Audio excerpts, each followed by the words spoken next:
오늘 신청 목사님 오셔서 귀한 말씀 전해 주실 텐데 모두 은혜 많이 받으시기 바랍니다. 목사님 나오실 때 박수로 우리 영광 돌리겠습니다. 제가 대전에 91년도 1월 달에 왔습니다. 대전에 오면서 하나님께 드렸던 기도가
그렇게 싸우고요. YMCA가 뭔지 모르는데도 이 사람을 만나달라고 다 거듭을 했습니다. 저는 YMCA가 뭔지도 모르고 또 지금이 없다고 있는데 내가 와서 뭘 할 수 있겠느냐. 그랬더니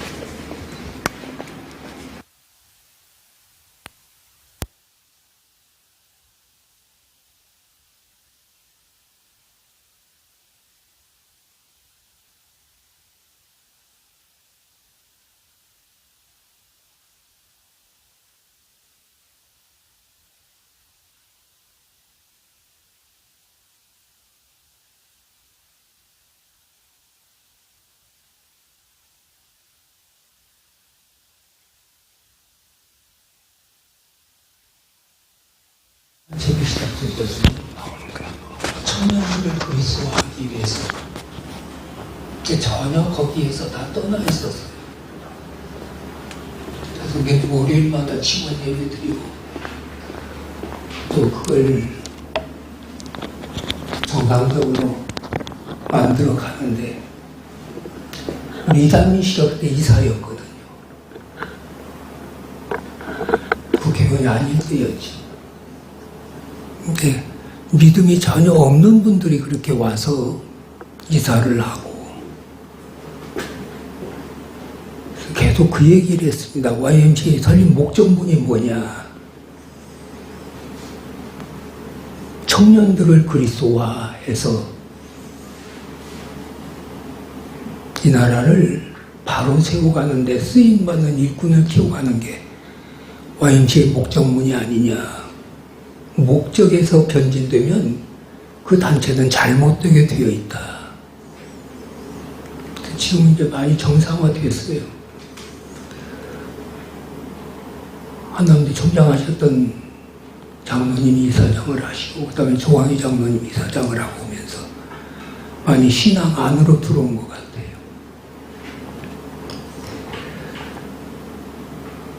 제가 오늘 신앙과 삶이라는 주제를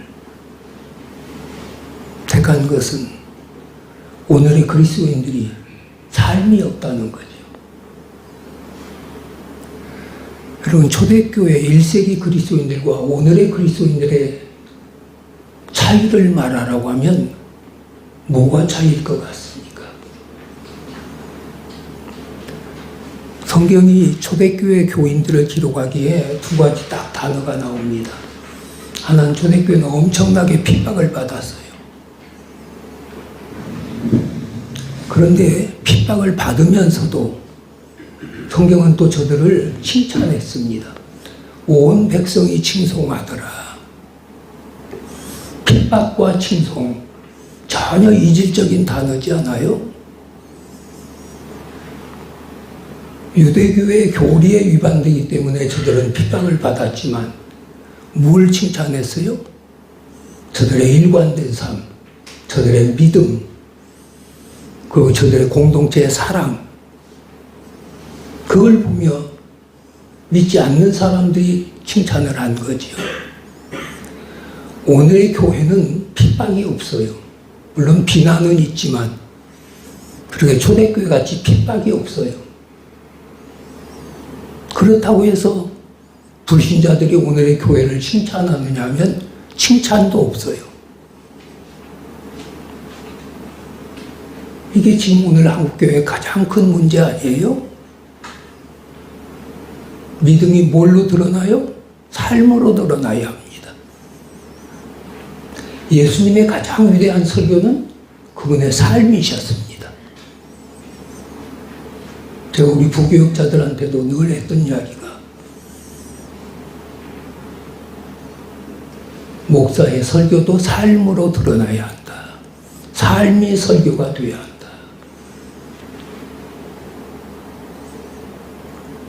근데 오늘 본문에 정말 믿음과 삶을 일치시킨 한 사람의 이야기가 기록되어 있습니다. 근데 요셉입니다. 말씀을 세 가지로 짧게 나누려고 합니다. 첫째, 요셉은 하나님이 함께 하시는 믿음을 보여주었습니다. 보디발은 하나님을 모르는 사람이에요. 요셉의 삶이 참 고난의 연속이었습니다. 오늘 사모님 우리나라가 참 고난의 민족이었지만 그래도 하나님 여기까지 인도하신 게 감사한 일이죠. 요셉 개인의 일생도 고난의 일생입니다. 그는 야곱의 11번째 아들로 태어나 아버지의 사랑을 받는다는 것 때문에 형제들에게 미움을 받아요. 그 형제들이 죽이려고 계획을 해요. 죽이려고 하다가 그래도 장자 루벤이 말리는 바람에 애굽의 종으로 팔려갑니다. 그리고 보디발한 사람이 들어가서 종살이 하는데 보디발의 아내의 유혹을 받아 믿음 지키려고 거절하다가 감옥에 들어갑니다. 그리고 술 맡은 관원장, 떡 맡은 관원장에 해석을 해주고 그 꿈대로 저들이 술 맡은 관원장은 다시 복직이 되어 복직이 되면 요셉을 생각해 줄 줄 알았는데 까맣게 잃어버리죠. 그러다가 바로가 꿈을 꾸는 바람에 그 꿈을 해석하고 총리가 됩니다. 파란만장한 일생을 살지만 하나님이 요셉을 사용하시게 되는 거죠. 오늘 종으로 들어가서 보디발이 요셉을 보니까 뭘 봐요? 이건 보통 사람이 아니구나. 우리 집에 종으로 들어왔지만 성경이 뭐라고 그랬어요? 하나님이 함께 하심을 보며. 오늘 그리스도인들에게 가장 중요한 게 뭐예요? 우리 주님의 약속입니다. 내가 세상 끝날까지 너희와 함께 있으리라. 그 이름을 임마누엘이라 하리니 하나님이 우리와 함께 계시다. 예수님의 이름 자체가 임마누엘이에요. 우리와 함께 계시는 분이에요. 성경이 그렇게 약속을 했으면 그 믿음 가지고 살아야지. 내 삶의 환경이 어떠하든지 내 삶의 여건이 어떠하든지 여기도 하나님이 함께 계신다. 내가 비록 시험을 당하고 고난을 당하고 환난을 당하고 질병을 만나도 하나님이 없어서 내가 이렇게 이런 걸 당하는 게 아니고 여기도 하나님이 함께 계신다. 이 확신이 있어야지. 이 확신이 있을 때 세상 사람들이 저 사람 하나님이 함께하는 사람이야. 그걸 보여줄 수 있는 거죠. 우리 자신도 그런 믿음이 없는데 세상 사람들이 어떻게 우리를 보고 하나님 함께하는 사람이라고 인정을 하겠어요? 감옥에 들어가서도 마찬가지예요. 오늘 23절 보면 하나님 요셉과 함께 하심으로 그의 범사를 형통케 하셨더라. 감옥에 들어가서도 하나님이 함께 해주셨어요. 세상에 가장 귀한 일이 뭐예요? 요한의 고백대로 하나님이 나와 함께 하시는 것이다. 누가 뭐라고 하건 우리가 가져야 할 믿음, 하나님이 나와 함께 하신다는 믿음입니다. 그 믿음 가지고 살아야 하나님이 나와 함께 하시는 것을 세상 사람들에게 나를 통해서 증거해 주시죠. 이게 요셉의 첫 번째 믿음입니다.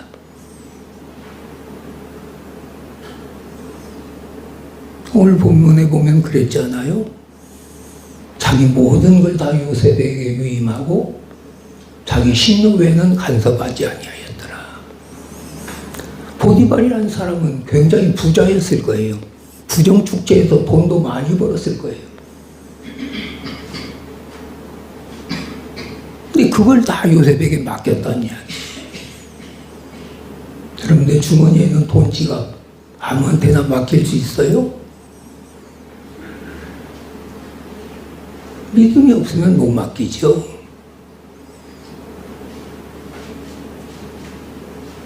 보디발이 그만큼 요셉을 신임한 거죠. 오늘 그리스도인들에게 가장 중요한 건 하나님 나와 함께 하시는 것입니다. 이 믿음이 있으면 우리는 어떤 환경도 이기고 고난도 이기고 역경도 이기고 모든 거 이겨갈 수 있습니다. 내가 이기는 게 아니고 나와 함께 하신 하나님이 이기게 하시는 거죠.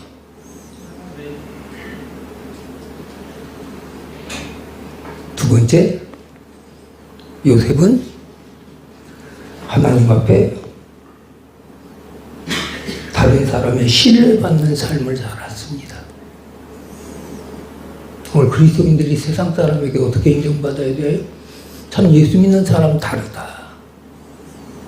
예수 믿는 사람 다 믿을 만한 사람이야.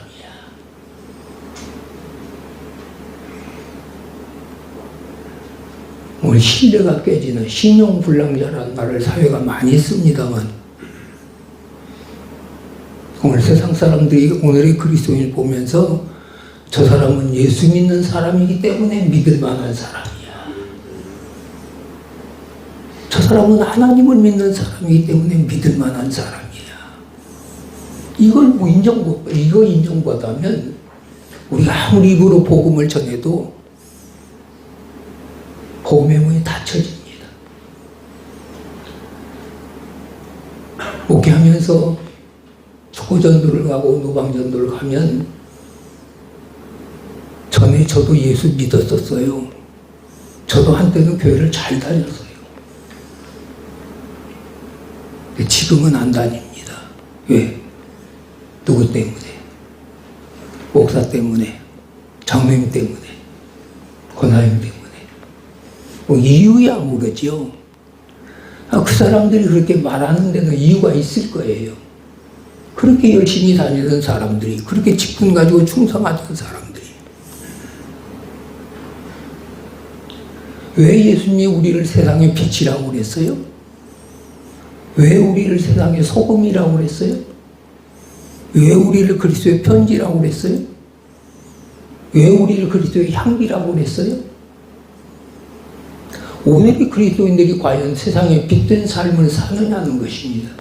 소금과 같은 삶을 사느냐는 것입니다. 그리스도의 향기를 바라며 사느냐는 것입니다. 우리는 내가 믿는 예수님 때문에 다른 사람에게 신뢰받아야 합니다. 정직이 무너져버린 사회, 진실이 무너져버린 사회, 이게 오늘의 사회 아니에요? 정치판에 무슨 정직이 있습니까? 교육계에 무슨 정직이 있습니까? 아무것도 정직이 없어요. 바른 것이 없어요. 거짓이 판을 치는 사회예요. 거짓이 이끌어가는 사회. 특별히 오늘의 정치판이 더하지 않아요. 정치가 저러면 이 나라가 잘 될 리가 없습니다.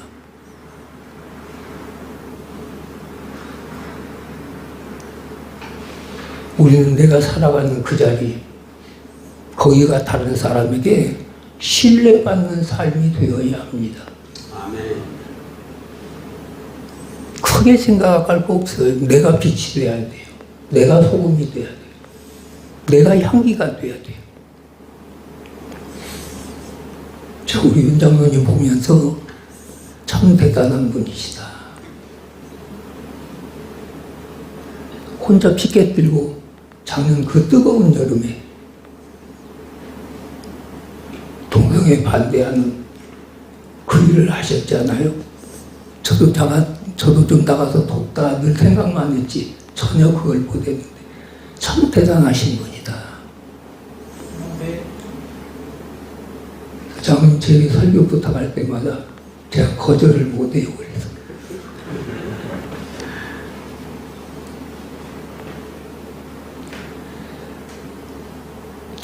그렇게 사시는 게 신뢰받는 삶 아니에요? 그리스도인다운 삶을 살아가는 것. 세 번째는 주어진 환경마다 꼭 필요한 사람으로 살았습니다. 우리도 우리가 살아가는 삶의 자리 하나님이 나를 필요로 하셔서 그곳에 있게 하십니다. 그 환경이 좋은 환경이건 나쁜 환경이건 어떤 환경을 만나도 하나님이 여기 있어도 나를 필요로 하시니까 보내셨겠지. 여러분 요셉이 보디발의 집에 종으로 가서 사는데 보디발이 요셉을 칭찬했을 것 같아요. 여보게 요셉, 어쩌다가 자네가 우리 집에 종으로 왔는데 자네가 오면부터 우리 집이 왜 이렇게 잘 되는지 몰라. 성경이 그렇게 기록하고 있잖아요. 요셉을 위하여 그 집에 복을 내리시니라. 보디발이 복받을 짓을 한 것이 아니고 요셉이 그 집에 있으니까 그 집이 복을 받아요. 창세기 12장에 하나님이 아브라함에게 너는 복이 될지니라. 너는 복의 근원이 될지니라. 이게 하나님 우리에게 바라시는 일이에요. 아브라함에게만 원하시는 게 아니고 여러분과 저 모두에게 하나님이 바라시는 일입니다. 너는 어디서 살아도 복이 될지니라. 너는 어디를 가도 복의 근원이 될지니라.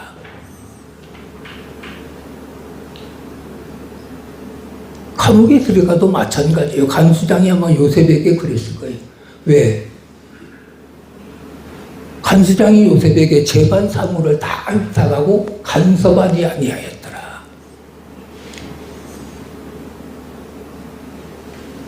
감옥에 들어갔어도 하나님이 그 감옥에서 필요한 사람으로 요셉을 세우신 거죠. 오늘 그리스도인들에게는 이 확신이 있어야 합니다. 어디를 가도 하나님은 나를 복의 근원으로 쓰신다. 어디를 가도 나를 복이 되게 하신다. 그건 하나님 약속입니다.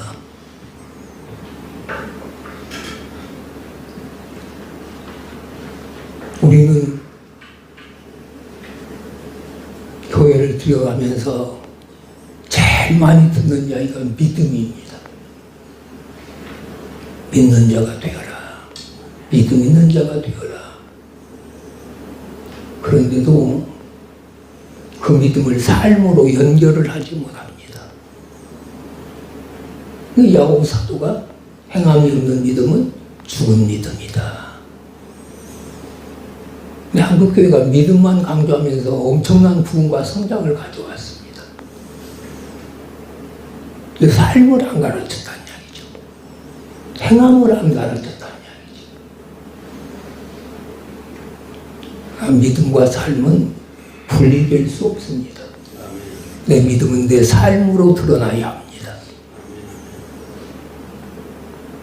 우리는 어디를 가든지 난 하나님이 함께하는 사람이다. 그 믿음 가지고 그 삶을 보여줘야 합니다. 어떤 환경 속에서도 있는 그 자리에서 내가 신뢰받는 사람이 되어야 합니다. 그 주어진 환경마다 필요한 사람으로 살아가야 합니다. 하나님 우리에 대한 기대입니다. 오늘 또 하나님 나에게 원하시는 것입니다. 오늘 우리가 이 믿음 가지고 내 삶을 통해서 하나님이 함께 하심을 보여주시기를 바라며 내가 그리스도인이기 때문에 내가 살아가는 모든 삶의 자리에서 신뢰받고 인정받는 하나님의 사람들 되시기를 바라고 오늘 내가 살아가는 그 자리에서 하나님이 나를 복으로 쓰시고 복의 근원으로 쓰시는 이런 복된 삶을 살아가시기를 주님의 이름으로 축원합니다. 어려운 시대를 살아가지만 우리에게 믿음